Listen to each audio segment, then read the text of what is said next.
Okay, so we might as well do these problems by page. There's only 3 on this particular page. This is page number 3. And as I promised, I'm doing all the problems and have my calculator out and everything. So I just want to explain each and every problem on this test. And again, if you're looking at this, you know that this is what it's referring to. So you have the problems in front of you, which I'm not going to copy.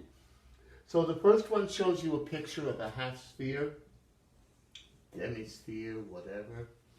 Okay, and we talked about these. And since the formula is 4 over 3 pi r cubed, here the volume formula is 2 over 3. That's been explained to you. They're not asking you a trick question or anything like that. And here we go again. They have to give you some data. So in this particular problem, they tell you that the diameter is 9 inches, or whatever, who cares? And that implies that the radius is 4.5. And there you go, it's a plug-in problem.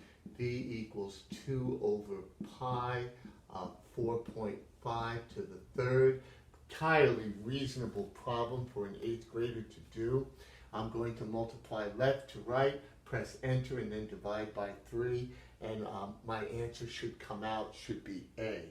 So I turn on my calculator, okay, and I multiply 2 times pi times 4.5 to the third power. That's been explained to you. That is the button in blue above the x squared button on most calculators.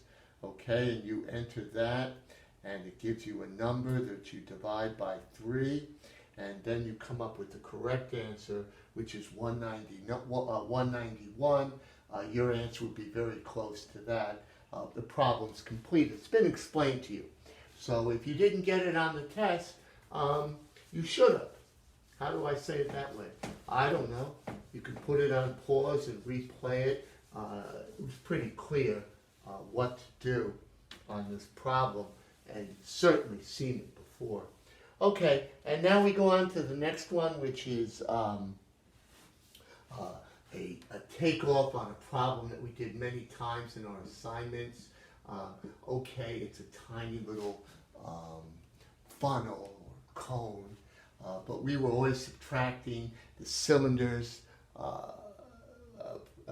cones from the cylinders to get our answers. And since they give you all the data that you need, h equals 8, and h over here equals 0.7. I don't know why.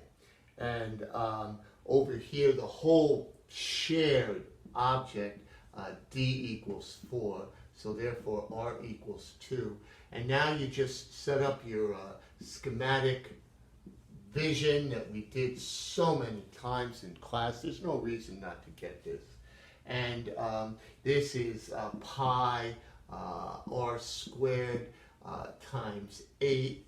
And this one here is minus pi over 3, since it's a cone.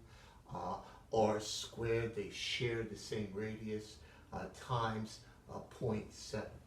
So all you have to do is put that into the calculator correctly, and you'll come up with the answer that's given in C. You'll come up with around 97.6. I waste your time. You should be able to come up from here to here if you set it up correctly. Okay, so there we go. We're making good time on this page. Let's continue over here. Again, you can always pause something if you don't see it. I leave it to you to put the calculator button in and make sure you have the right steps. I mentioned that sometimes you have to do just the right steps on the calculator, especially with 4.5 cubed, things like that. So you know the correct answer now. If you're a serious student, you'll come up with it on the calculator. Okay, and finally we go to number 17. And goodness gracious, we kind of started our course with this. We have some sort of crayon-looking object, which we break into 2 pieces. So you could say, if you like to abstract things, the first one was subtracting the cone. This one is adding the cone.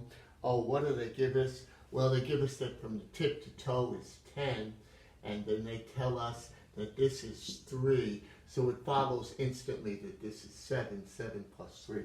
That's been done many times in class. And the centimeters, the diameter equals 4. So R equals 2 here, R equals 2 here. You have all the data you need to find the compound, as been explained to you, the compound volume. So we just write pi 2 squared times 7 plus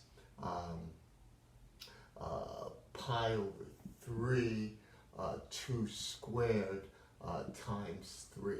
So that's nice. The 3's cancel. We had a lot of that in homework. And this comes out to 28 pi. You don't need me to do that for you. And this comes out to 4 pi. And that adds up to 32 pi. So it's either to a hundredth or to a tenth or whatever, or it's in terms of pi. And this is very nice. It's in terms of pi. So there you have answer A. So I've done the first 17 for you. I'm going to leave it like this, and I'll send off the video. So I just did 15 through 17, and we'll get working. We'll get cooking on the other ones as well.